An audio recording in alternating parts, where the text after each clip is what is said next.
Hello everyone, कैसे हैं आप सभी। आई होप आप सभी अच्छे होंगे। तो स्वागत करती हूँ आप सभी का कॉमर्स एट ईज क्लासेस में। तो फ्रेंड्स, आप सभी को पता है ये चैनल आपको प्रोवाइड कर रहा है most important question macro economics and Indian economics के, जो कि आपके लिए बहुत ही हेल्पफुल होने वाले हैं आपके बोर्ड एग्जाम 2024 में।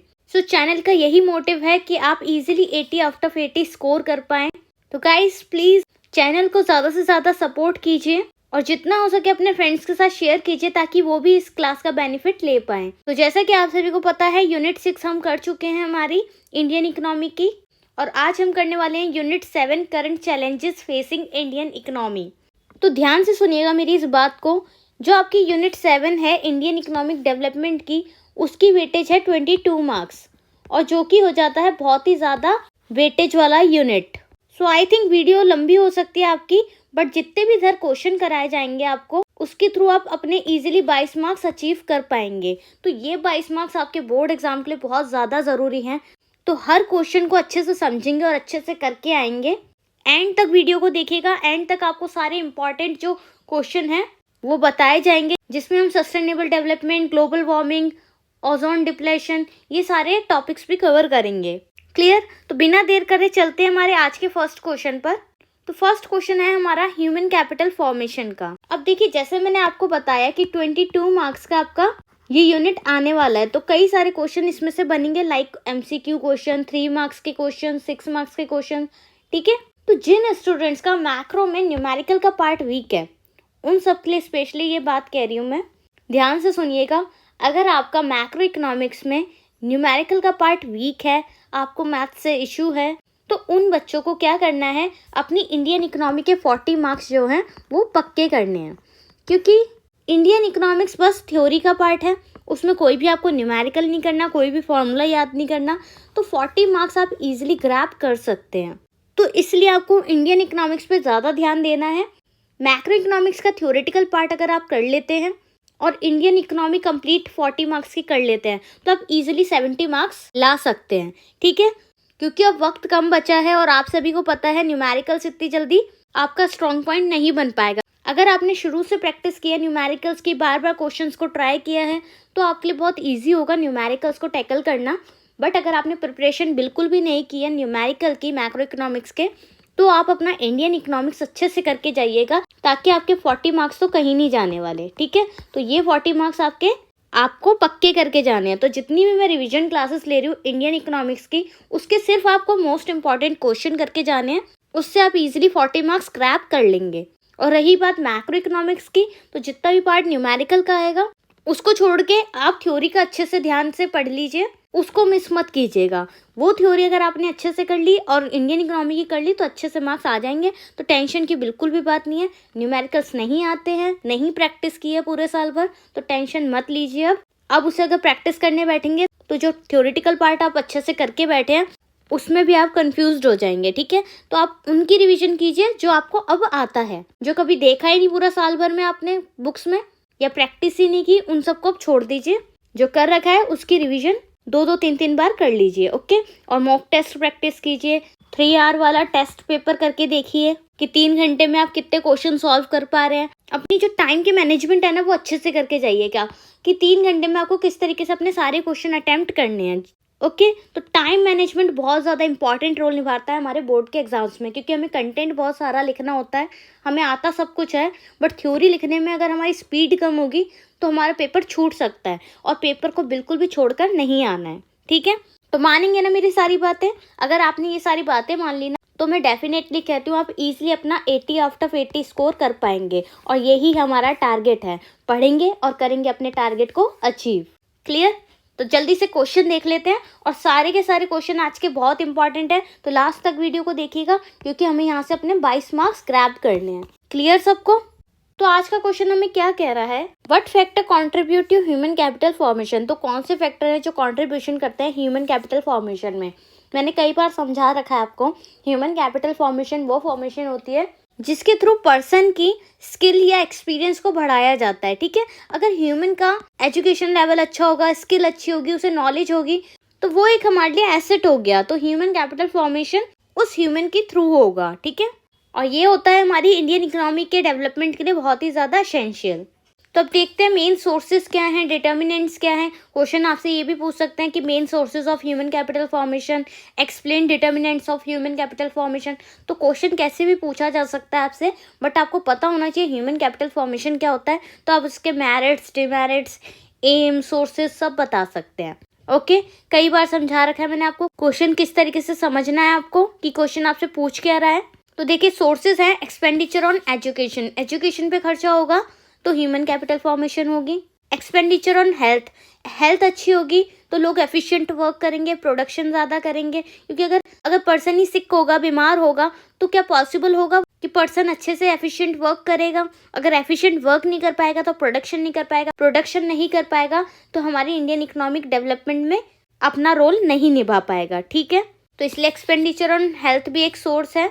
On the job training, on the job training के थ्रू जो वर्कर्स होते हैं उनको स्पेशलाइज्ड किया जाता है उनकी स्किल्स में, जिसके थ्रू उसकी एफिशिएंसी इंक्रीज होती है। ठीक है, study program for adults, adults के लिए ऐसे स्टडी प्रोग्राम्स चलाए जाते हैं गवर्नमेंट और एनजीओस के थ्रू, जिसके थ्रू उनकी स्किल्स डेवलप हो सकें और वो अपने काम में प्रोफिशिएंट हो सकें। ठीक है, this enhances their productivity, serving as source of human capital formation. So that's why वो एक ह्यूमन कैपिटल फॉर्मेशन का सोर्स होता है, study program for adults. Last one is migration, migration भी ह्यूमन कैपिटल फॉर्मेशन का सोर्स है, because जब कोई पर्सन माइग्रेट करता है, वो नई नई चीज़ों को सीखता है, उसकी स्किल डेवलप होती है, तो उसके थ्रू वो बेटर यूटिलाइजेशन कर पाता है अपनी स्किल्स का। क्लियर, तो समझ आया ह्यूमन कैपिटल फॉर्मेशन। तो अगर अब आपसे ह्यूमन कैपिटल फॉर्मेशन क्या होता है ये पूछा जाए और उसके सोर्सेज क्या है, तो आप इजीली बता पाएंगे। और इसी तरीके से पॉइंट में आपको अपनी प्रेजेंटेशन करनी है आंसर की। ठीक है, ये मोस्ट इंपॉर्टेंट चीज़ है जो मैं बार बार आपको बताती हूँ कि पॉइंट्स में आंसर दीजिएगा, डायग्राम बनाइएगा और उसे अच्छे से एक्सप्लेन कीजिएगा, तो इससे एग्जामिनर आपको अच्छे मार्क्स देगा, क्योंकि एग्जामिनर को भी समझ आना चाहिए कि आपने लिखा क्या है, आपको कितनी नॉलेज है किसी टॉपिक की। क्लियर, नेक्स्ट क्वेश्चन पे चलते हैं। अब देखिए प्रॉब्लम पूछ रहे हैं आपसे, main problem of human capital formation in India. तो इंडिया में ह्यूमन कैपिटल फॉर्मेशन की प्रॉब्लम क्या है, डिफिकल्टीज क्या है। ठीक है, सबसे बड़ी प्रॉब्लम इंडिया में राइजिंग पॉपुलेशन की है। पॉपुलेशन जो है डे बाय डे इंक्रीज होती जा रही है, तो पॉपुलेशन इंक्रीज होने की वजह से यूटिलाइजेशन नहीं हो पाता ह्यूमन कैपिटल का। और क्यों नहीं हो पाता, क्योंकि जो अवेलेबिलिटी है एग्जिस्टिंग फैसिलिटीज़ की वो रिड्यूस हो जाती है, like housing facility, sanitation facility, drainage, water system, hospital, education, power supply, ये सारी जो फैसिलिटीज़ हैं वो बढ़ जाएगी। अगर पॉपुलेशन इंक्रीज होगी तो क्या सबको सारी फैसिलिटीज़ मिल पाएगी, नहीं। तो जब पर्सन तक एजुकेशन की, हॉस्पिटल की ऐसी नेसेसरी फैसिलिटीज़ नहीं पहुंच पाएगी तो उसकी वजह से क्या होगा, स्किल और नॉलेज में फॉल आएगा। ठीक है, यानी स्किल एंड नॉलेज कम हो जाएगी, हर पर्सन को नहीं मिल पाएगी। तो ये एक प्रॉब्लम है कि पॉपुलेशन बढ़ती है, उस वजह से ह्यूमन कैपिटल फॉर्मेशन नहीं हो पाता, क्योंकि सबको फैसिलिटीज़ नहीं मिल पाती है। और हेल्थ, एजुकेशन ये तो नेसेसरी है हर पर्सन के लिए, right. Next problem is brain drain. Brain drain आपसे एग्जाम में पूछा जा सकता है कि ब्रेन ड्रेन होता क्या है, इस पे शॉर्ट नोट लिखिए। और ब्रेन ड्रेन मैंने आपको एमसीक्यूज भी कराए थे जब एमसीक्यू सीरीज चली थी। तो ब्रेन ड्रेन क्या होता है इसे अच्छे से समझिए। जब कोई पर्सन पैदा होता है, पढ़ता है और ट्रेन भी होता है इंडिया में, ठीक है, यानी उसने बर्थ भी इंडिया में लिया, एजुकेशन भी इंडिया में ली, ठीक है, ट्रेनिंग भी इंडिया में ली, बट जाके अपनी सर्विस कहाँ दे रहा है, डेवलप्ड कंट्री में दे रहा है। तो उससे क्या हुआ, हमारे इंडिया का जो ह्यूमन कैपिटल फॉर्मेशन है, डोमेस्टिक इकोनॉमी का जो ग्रोथ है वो स्लो डाउन हो जाएगा। ठीक है, क्यों हुआ, क्योंकि पर्सन जो था वो माइग्रेट कर गया। Migration of person is problem of brain drain. ठीक है, तो ब्रेन ड्रेन अच्छे से समझ लिया, इसे लिखना भी आना चाहिए, तो एक बार इसकी एक्सप्लेनेशन ज़रूर देख लीजिएगा। Next is deficient man power planning.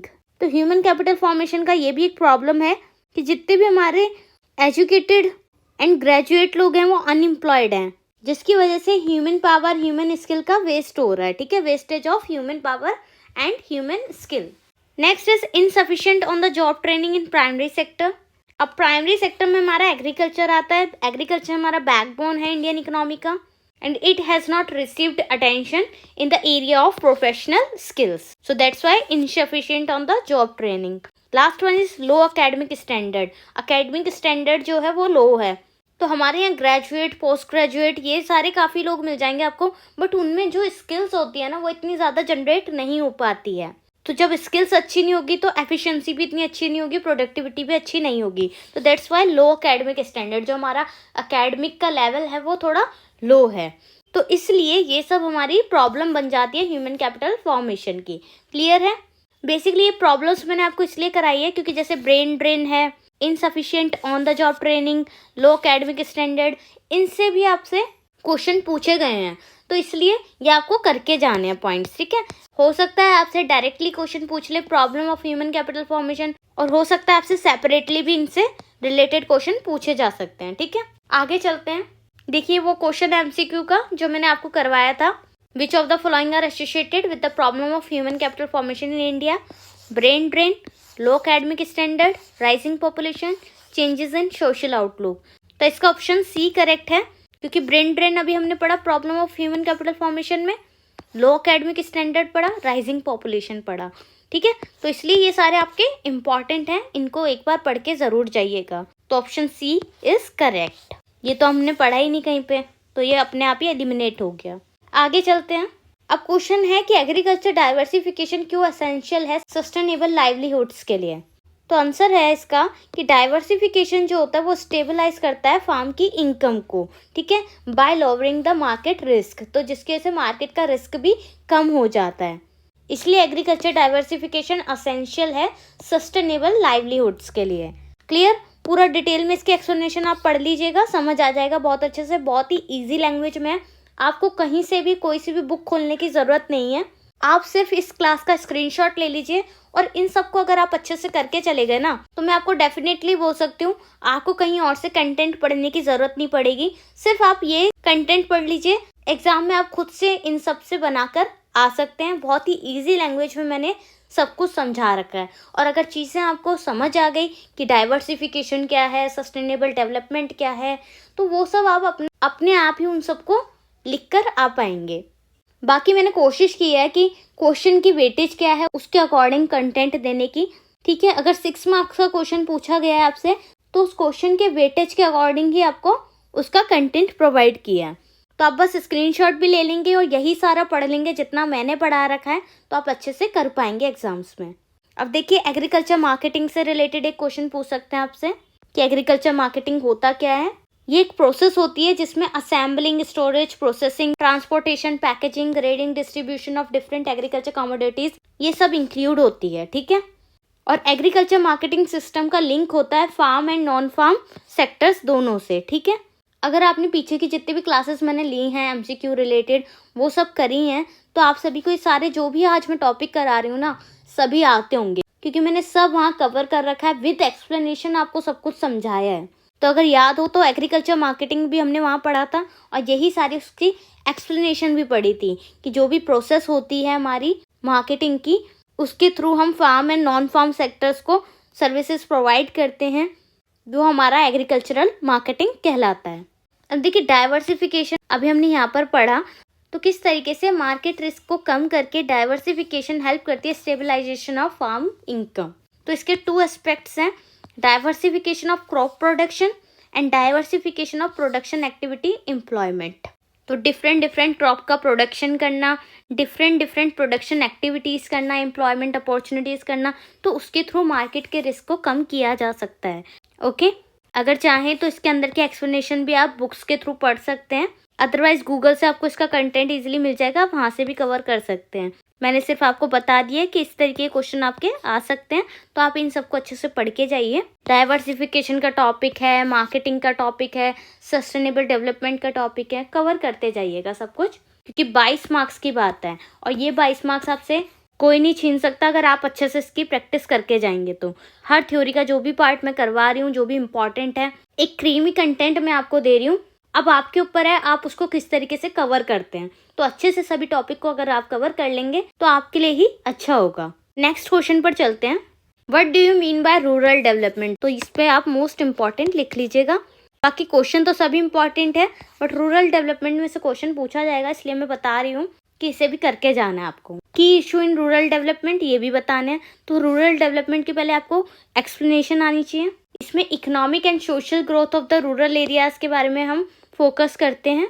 और इसका जो एक्शन प्लान है उसका फोकस है lingering and emerging challenges in rural area.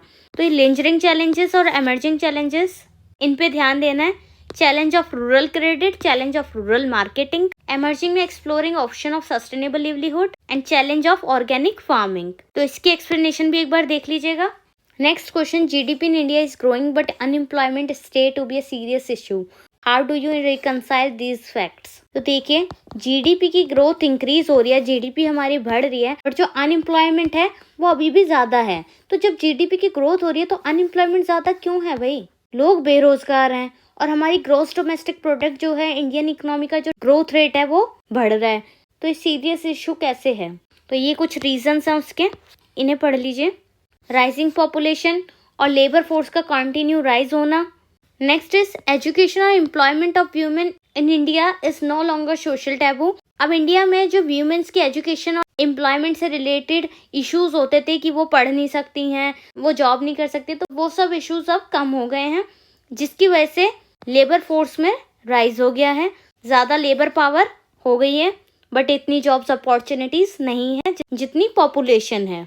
And last point is western technology. हम लोग रिलाई करने लगे हैं वेस्टर्न टेक्नोलॉजी की तरफ, जिसकी वजह से लेबर की सेविंग हो रही है। तो लेबर पावर इतनी यूज़ नहीं हो रही क्योंकि हम कैपिटल पावर की तरफ आगे बढ़ रहे हैं। तो जितनी ज़्यादा हम टेक्नोलॉजी यूज़ करेंगे तो लेबर पावर कहाँ यूज़ होगी, लेबर फोर्स कहाँ यूज़ होगी। तो इस वजह से अनएम्प्लॉयमेंट एक सीरियस इशू बन गया है। क्लियर? रीडिंग कर लीजिएगा, सब कुछ समझ आ जाएगा। बाकी मैंने आपको समझा ही दिया अच्छे से। अगर क्वेश्चन आपसे एनालिटिकल स्किल से रिलेटेड पूछ लिया, यानी आपकी पर्सनल स्किल से रिलेटेड कि भाई आप किस तरीके से एक क्वेश्चन को एक्सप्लेन करेंगे, अगर आपको कोई पॉइंट दे दिया, अब लाइक स्टार्टअप का दे दिया पॉइंट आपको कि स्टार्टअप के थ्रू किस तरीके से आप अनएम्प्लॉयमेंट को कम कर सकते हैं, तो इसमें आपको अपनी स्किल लगानी है कि किस तरीके से आप एक स्टार्टअप के थ्रू अनएम्प्लॉयमेंट की जो प्रॉब्लम है उसको सॉल्व कर सकते हैं। क्लियर है? तो ऐसे भी क्वेश्चन आपसे पूछ सकते हैं कि आपके आगे कोई कंडीशन रख दी, उस कंडीशन के थ्रू आपको आपके इकोनॉमिक्स के किसी टॉपिक को सॉल्व करके बताना है। ठीक है, कि स्टार्टअप की कंडीशन रख दी, अब आप बताइए उससे अनएम्प्लॉयमेंट किस तरीके से कम होगी। क्लियर? तो ऐसे क्वेश्चन के लिए पहले ही प्रिपेयर्ड रहिएगा। ये मत सोचिएगा कि ये क्वेश्चन तो हमने पढ़ा ही नहीं, सब आपका पढ़े हुए में से आएगा, बस तरीका अलग होगा पूछने का। तो उस तरीके को समझिएगा। अगर आपको अपने पर्टिकुलर टॉपिक क्लियर है तो आप हर तरीके से उसका आंसर दे सकते हैं। क्लियर? आगे चलते हैं। अब देखिए, शॉर्ट नोट आपसे नाबार्ड पे पूछा जा सकता है। अब नाबार्ड क्या है? National bank for agriculture and rural development. तो ये नाबार्ड की फुल फॉर्म है, याद कर लीजिएगा। बाकी नाबार्ड सेटअप हुआ था 12 जुलाई 1982 में। ये एपेक्स बॉडी है, इसमें सभी इंस्टीट्यूशन इन्वॉल्व होते हैं रूरल क्रेडिट से रिलेटेड। तो नाबार्ड बेसिकली रूरल डेवलपमेंट के लिए इस्टेब्लिश किया गया था ताकि जो फार्मर्स होते हैं उनको क्रेडिट फैसिलिटी प्रोवाइड की जा सके। ये मेन फंक्शंस हैं नाबार्ड के। अगर शॉर्ट नोट आता है तो पहले नाबार्ड को एक्सप्लेन कीजिए, उसकी फुल फॉर्म को एक्सप्लेन कीजिए, कब आया ये बताइए, फिर उसके फंक्शंस बताइए। तो ये लॉन्ग टर्म लोन्स होते हैं, इसकी रिस्पॉन्सिबिलिटी होती है कोऑपरेटिव बैंक्स की, आरआरबीज की, regional rural banks and primary cooperative societies की। और ये agriculture and rural development related सभी प्रॉब्लम्स पर ध्यान देता है। ये रूरल एरियाज़ के लोगों को फाइनेंस प्रोवाइड करता है एग्रीकल्चर डेवलपमेंट के लिए, और हेल्प करता है टेनेंट फार्मर्स की, स्मॉल फार्मर्स की consolidate there land holdings. Clear? तो नाबार्ड अगर आपसे पूछा जाए तो बता देंगे अब क्या होता है नाबार्ड। आगे चलते हैं। अब देखिए, नाबार्ड समझ लिया। एक शॉर्ट नोट आपसे सेल्फ हेल्प ग्रुप में ही पूछा जा सकता है। सेल्फ हेल्प ग्रुप्स क्या होते हैं? तो ये भी एक फॉर्मल रूरल क्रेडिट सिस्टम होता है। क्रेडिट फैसिलिटी प्रोवाइड की जाती है पर बहुत छोटे लोन्स होते हैं इसमें। ठीक है। Next is how organic farming promote sustainable development. तो दो क्वेश्चन आ गए एक तरीके से, सस्टेनेबल डेवलपमेंट और ऑर्गेनिक फार्मिंग। ऑर्गेनिक फार्मिंग मैंने आपको लास्ट क्लास में ही कराया था, उसके नोट्स भी प्रोवाइड किए थे। ऑर्गेनिक फार्मिंग क्या होता है, इससे रिलेटेड भी शॉर्ट नोट आपसे पूछा जा सकता है। और अगर आपसे क्वेश्चन पूछा जाएगा तो इस तरीके से पूछा जाएगा, how organic farming promote sustainable development. तो ऑर्गेनिक फार्मिंग एक सिस्टम है जो कि ऑर्गेनिक इनपुट्स का यूज़ करते हैं, like animal manure, basic organic inputs, और जितने भी chemical related manure, fertilisers, insecticides, pesticides होते हैं उनको डिस्कार्ड्स करते हैं। ठीक है। तो बेसिकली ऑर्गेनिक फार्मिंग का मेन फोकस होता है कि वो मेंटेन कर सके सॉइल की हेल्थ को। जो मिट्टी होती है उसकी उपजाऊता जो होती है, उसकी हेल्थ जो होती है वो खराब ना हो, ठीक है, just because of pesticides, insecticides. तो इसलिए ऑर्गेनिक फार्मिंग जो होती है वो एक लॉन्ग पीरियड सस्टेनेबल प्रोसेस होती है और इको फ्रेंडली प्रोसेस होती है, ठीक है। अब इसके अगर एडवांटेजेस पूछे जाएं कि क्या फ़ायदे होते हैं ऑर्गेनिक फार्मिंग के, तो आप ये कुछ पॉइंट्स मैंने दे रखे हैं, उनके थ्रू समझा सकते हैं, उन्हें एक्सप्लेन कर सकते हैं। Discard use of non renewable resources, sustain soil fertility, environment friendly. तो देखिए जो भी मैंने आपको एक्सप्लेनेशन करवाई है ना, उसी में से ये सारे उसके एडवांटेजेस आए हैं। तो जो भी आपकी थ्योरी होगी ना, जो भी आपका एक्सप्लेनेशन होगा, उसी एक्सप्लेनेशन में से आपको उसके एडवांटेजेस और डिसएडवांटेजेस खुद निकालने हैं। अब ऑर्गेनिक फार्मिंग है, ऑर्गेनिक फार्मिंग का फ़ायदा ये होगा कि वो सॉइल की फर्टिलिटी को सस्टेन करेगी, सॉइल की जो फर्टिलिटी है वो ख़राब नहीं होगी, और इन्वायरमेंट फ्रेंडली है, इन्वायरमेंट को इससे कोई भी नुकसान नहीं होगा ऑर्गेनिक फार्मिंग से, और ये हेल्थियर है और टेस्टियर फूड है। अगर अच्छी ऑर्गेनिक मैन्योर फर्टिलाइज़र यूज़ करेंगे तो अच्छी सब्जियां और हेल्दी सब्जियां उगेंगी, ठीक है। और इनएक्सपेंसिव टेक्नोलॉजी, ऑर्गेनिक फार्मिंग जो है वो एक्सपेंसिव नहीं होती है, क्योंकि ऑर्गेनिक फार्मिंग है क्या, जो मैन्योर्स होती हैं वो काउ डंग वगैरह से बनती है, ठीक है, तो वो इतना ज़्यादा एक्सपेंसिव नहीं होती है। तो यही उसके फ़ायदे हैं ऑर्गेनिक फार्मिंग के। क्लियर, आगे चलते हैं। नेक्स्ट इम्पॉर्टेंट क्वेश्चन हमारा है फॉर्मल और इनफॉर्मल सेक्टर का, और इन दोनों सेक्टर का क्या कंडीशन रहता है वर्कर्स का, वो सब आपको बताना है। तो फॉर्मल सेक्टर क्या है, इनफॉर्मल सेक्टर क्या है, इसे पढ़ लीजिएगा। फॉर्मल सेक्टर में मोर देन 10 वर्कर्स होंगे और इनफॉर्मल सेक्टर में लेस देन 10 वर्कर्स हायर किए जाते हैं, ठीक है। अब कंडीशंस क्या हैं, इनको ध्यान से पढ़िएगा कि कंडीशन आपसे पूछ सकते हैं after explanation of formal and informal sector. जो फॉर्मल सेक्टर होते हैं उसमें सिक्योरिटी बेनिफिट मिलता है, पर इनफॉर्मल में नहीं मिलता है। सिक्योरिटी लाइक प्रोविडेंट फंड की फैसिलिटी, पेंशन की फैसिलिटी, ठीक है। तो ये सारी फैसिलिटी कहाँ मिलेगी आपको, फॉर्मल सेक्टर में मिलेगी, पर इनफॉर्मल में नहीं मिलेगी। और फॉर्मल सेक्टर में एम्प्लॉय को उसकी प्रोटेक्शन भी मिलती है, ठीक है, वेरियस लेबर लॉज होते हैं, बट इनफॉर्मल सेक्टर में प्रोटेक्टिव लॉज नहीं होते हैं, होते हैं तो बहुत कम होते हैं। फॉर्मल सेक्टर में ट्रेड यूनियंस होती हैं और इनफॉर्मल सेक्टर में ट्रेड यूनियंस नहीं होती है, कोई भी यूनियन नहीं होती है। इनफॉर्मल सेक्टर जो होता है वो उसमें अनसर्टेनिटी हो सकती है मार्केट में, कभी भी अगर कंपनी डूब जाती है तो जॉब से निकाल सकते हैं। तो जब मार्केट में गुड कंडीशन होगी तो वो हायर कर लेंगे, और जब मार्केट में वर्स्ट सिचुएशन होगी, इकोनॉमिक स्लो डाउन होगा, तो वो फायर्ड कर देंगे। क्लियर, तो इसलिए जो फॉर्मल सेक्टर है वो हमारा बेस्ट है as compare to informal sector. तो हर कोई चाहता है वो फॉर्मल सेक्टर में जॉब करे, इनफॉर्मल में नहीं करे, क्योंकि इनफॉर्मल में इतनी सिक्योरिटी नहीं होती है जितनी फॉर्मल में होती है। क्लियर, तो कोई डिफ़िकल्टी है इसमें, कुछ है मुश्किल इस क्वेश्चन में, बिल्कुल भी नहीं। अगर आप समझेंगे क्वेश्चन को तो इजीली आप उसको समझ सकते हैं और लिख भी सकते हैं। तो फॉर्मल एंड इनफॉर्मल सेक्टर में आपका डिफरेंशिएट भी आ सकता है कि डिफरेंस बताइए इन दोनों में, तो इन्हीं सब से आप उसका डिफरेंशिएशन भी लिख सकते हैं, ठीक है। ये जो 4 पॉइंट्स हैं उनके थ्रू भी लिख सकते हैं। और एक क्वेश्चन अनएम्प्लॉयमेंट का जो मैंने फ्रिक्शनल, स्ट्रक्चरल, डिस्गाइज्ड अनएम्प्लॉयमेंट कराई थी, मतलब टाइप्स ऑफ अनएम्प्लॉयमेंट जो कराई थी, वो सारी मैंने आपको एमसीक्यू सीरीज में करवा दी है। सो आई होप उससे रिलेटेड कोई भी आपको प्रॉब्लम नहीं आएगी। हमने सारा टाइप्स कर रखे हैं अनएम्प्लॉयमेंट के, तो उससे रिलेटेड कोई भी क्वेश्चन आता है आप कर लेंगे इजीली।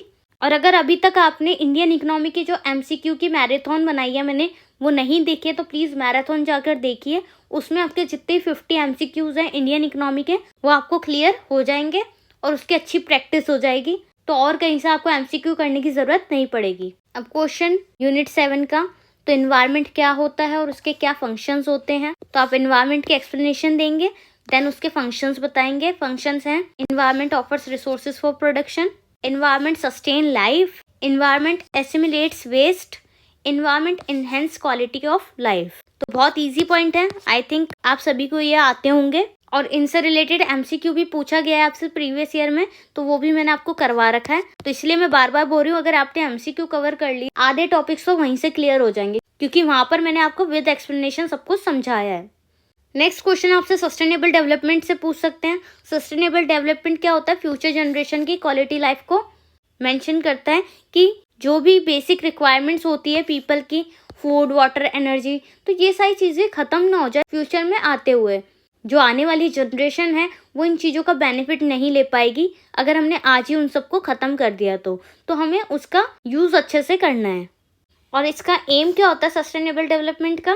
प्रेजेंट और फ्यूचर जनरेशन की नीड्स को कंप्लीट करना बिना डैमेज करे इन्वायरमेंट को, preventing damage to the life support system और conserving biodiversity, food security for a long time. तो ये एम है हमारे सस्टेनेबल डेवलपमेंट के। तो इन्हें देख लीजिएगा अच्छे से, स्क्रीनशॉट ले लीजिएगा, फिर सब एक बार उसको रिवाइज कर लीजिएगा। Next is global warming. Global warming मैंने आपको कई बार करवा रखा है, एमसीक्यू देखेंगे। ओजोन डिप्लेशन को तो बहुत अच्छे से वहाँ पर एक्सप्लेन कर रखा है मैंने। तो ग्लोबल वार्मिंग क्या होती है, फैक्टर्स क्या हैं जो ग्लोबल वार्मिंग को अफेक्ट करते हैं, लॉन्ग टर्म रिजल्ट्स क्या हैं, सब कुछ मैंने यहाँ पर लिख रखा है। तो आप इसको एज इट इज लिख कर आ सकते हैं और चाहें तो आप इन सब को भी एक्सप्लेन कर सकते हैं, ठीक है। तो शॉर्ट नोट आपसे ग्लोबल वार्मिंग पे भी पूछा जा सकता है। नेक्स्ट जो है हमारा ओजोन डिप्लेशन। तो ओजोन डिप्लेशन क्या है, उसकी इफेक्ट्स क्या हैं, ये सब पढ़ लीजिएगा। और जिन भी स्टूडेंट्स ने एमसीक्यू सीरीज देख रखी है इंडियन इकोनॉमी की, तो उन्होंने ओजोन डिप्लेशन ऑलरेडी कर रखा होगा क्योंकि मैंने वहाँ एक्सप्लेन किया था इसे अच्छे से। And last one is land degradation and soil loss. तो लैंड डिग्रेडेशन क्या होता है, सॉइल लॉस क्या होती है।